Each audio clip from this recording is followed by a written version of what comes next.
Tan Sri Arsyad Ayub, one time was the director of Institute Teknologi Mara.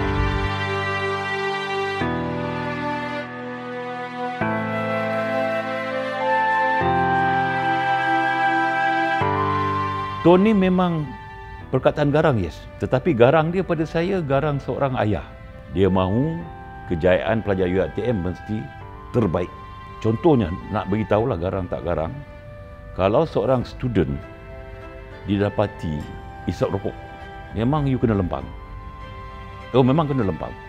Ataupun saya sendiri pernah lambat masuk kelas pukul 8, 8:05 minit, 8:10 minit. Tiba-tiba tengah naik tangga, saya dengar dia punya tapak kasut keletap-keletup. Saya cabut lagi. Jangan tunggu. Walaupun 5 minit lambat, kamu tunggu memang kena lempang. Arwah banyak bertanya apa yang saya nak buat, apa yang UiTM nak buat. Okay, ketika itu tahun lepas 2021 lah. So Tun mohon untuk bertemu dengan saya dan kami pasukan ranking daripada UG lah, UiTM Global, duduk bersama dalam hampir 2 jam setengah dengan Tun. Ketika itu keputusan World University Ranking keluar, Times Higher. Jadi Tun was not happy ketika itu. Jadi dia bertanya apa sudah jadi. Sewaktu itu interview bermula pukul 10 pagi. Saya berpeluang pada satu ketika menemu bual beliau untuk satu program kita namakan Mara Level 13. Arwah ni seorang yang dia bukan on time. Dia terlalu awal. Baik, kita bersama dengan tetamu istimewa kita hari ini, yang berbahagia Tan Sri Datuk Seri Utama Arsyad Ayub. Apa khabar Tan Sri? Khabar baik. Alhamdulillah. Beliau arwah ni senang didekati untuk urusan-urusan proses temu bual tersebut, program radio tersebut. Mudah dikata orang, mudah mengeluarkan pandangan-pandangan. Pandangan beliau tu membuatkan UiTM berada di sini pada hari ini.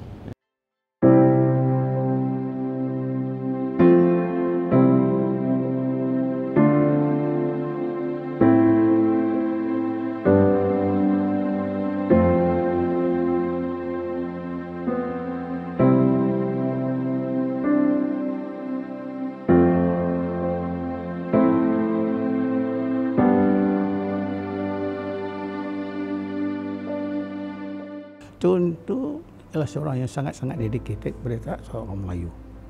Apabila dia diberi peluang untuk menguruskan ITM, saya tak kenal berapa tahun berapa dia menjadi situ.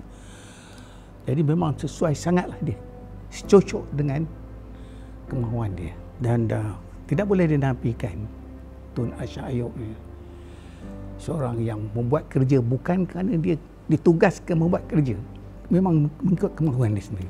Sebagaimana yang kita semua tahu, Allahyarham Tun bukan sahaja seorang tokoh pendidikan yang ulung, beliau juga seorang pemimpin korporat yang dihormati.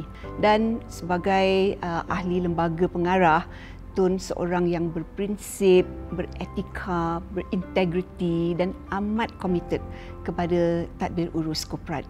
Cuba kita lihat dari segi sudut spesifik. To know watak Tun Arsyad yang sebenarnya. Arsyad ni sebenarnya bukan garang.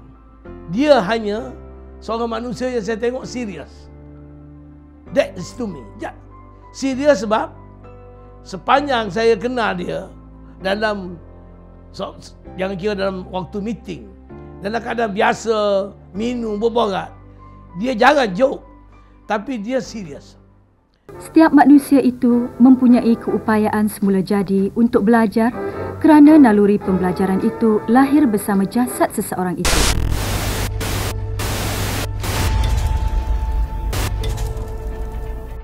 Tak macam mana jadi kebetulan, dia sebelum 22 April tu, seminggu sebelum tu, dia pergi overseas.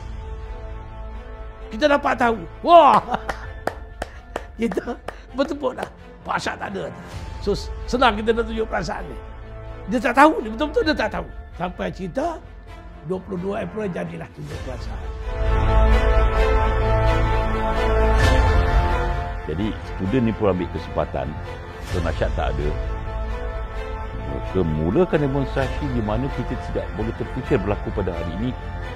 Demonstrasi di mana pelajar-pelajar bahkan mengambil alih kampus. Dia tutupnya kampus, tutupnya gate, dihalaunya Pak Gad. Lebih kurang 3-4 ribu pelajar ITM daripada Shah Alam jalan kaki. Pukul 8, kita buat 2 baris. Nyanyi lagu inilah barisan kita. Panjang. Bila yang depan berjalan, rupanya 5-6 ribu ni, sampai di Batu Tiga Shah Alam, di kampus dah ada lagi. Tak putus. Ada yang bawa gitar, ada yang bawa macam-macam lah, handbag apa ni. Bila saya dah seberang laut, boleh saya kata saya mengapikan budak-budak lah. Boleh lah demonstrasi, saya tak ada.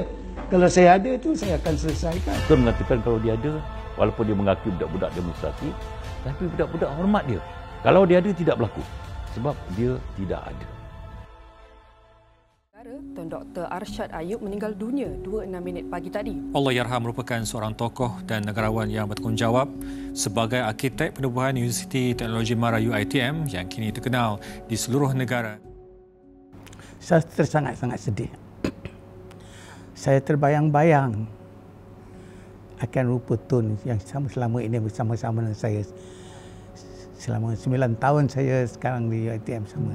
Sebenarnya saya seminggu, 10 hari sebelum Tun meninggal dunia, saya melawat Tun ke rumah dia. And itu satu pengalaman saya, satu memori saya yang saya tak boleh akan lupa. Dapat berjumpa dia sebelum dia meninggalkan kita. Masa kita dengar tu sedih, sebab sekarang cakap pun rasa macam nak keluar air mata kan. Pasal Tun dia memang tak pernah miss lah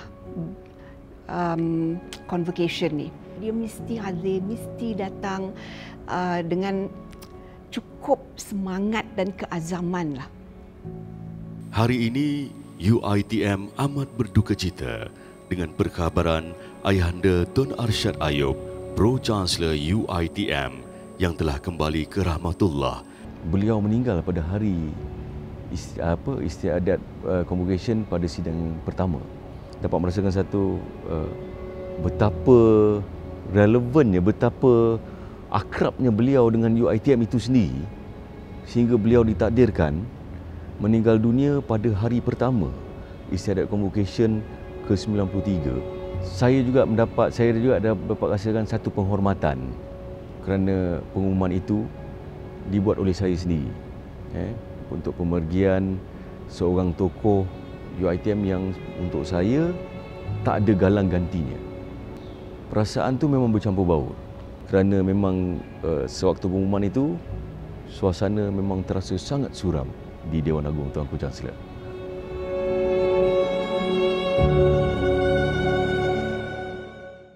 Jadi kalau pada saya, jikanya kita tidak ada satu pengiktirafan, maka terpaksalah kita bekerja kuat-kuat untuk memajukan pelajar-pelajar di Institut Teknologi Mara. Sempena dengan sambutan Merdeka dan arwah Tun Arsyad pun baru meninggalkan kita, eloklah kita sama-sama memikir sejenak apa yang diusahakan oleh Tun dan kaitan dengan pendidikan orang-orang Melayu.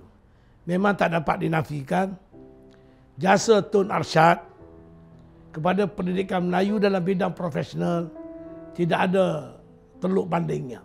Saya berharap anak-anak muda sekarang ni dan yang masa hadapan perlu melihat pendidikan ini sebagai satu wadah, satu platform yang patut digunakan untuk membawa kita jauh ke hadapan. Bila kita lihat setelah kita mendapat kemerdekaan, memanglah kita kena mengisi makna kemerdekaan. Bukan saja kita ingin melihat bangsa kita, ya khususnya Melayu Bumiputra, dapat melepaskan diri daripada cengkaman penjajahan, tetapi juga melepaskan diri daripada cengkaman kemiskinan. Dan yang lebih penting, melepaskan diri daripada cengkaman minda yang jumud, yang tidak boleh memerdekakan minda. Saya rasa kalau nak bercerita tentang DNA UiTM, tidak ada yang lebih UiTM daripada UiTM itu sendiri selain Tun Arsyad Ayub. Jadi beliau percaya peluang jika diberikan, Bumi Putera ini ataupun anak-anak Melayu kita boleh berjaya. Jadi terbukti penubuhan dari awal Maktab Lidah itu hingga kini, hasil idea cetusan yang diilhamkan oleh Tun Arsyad Ayub telah membuahkan hasil.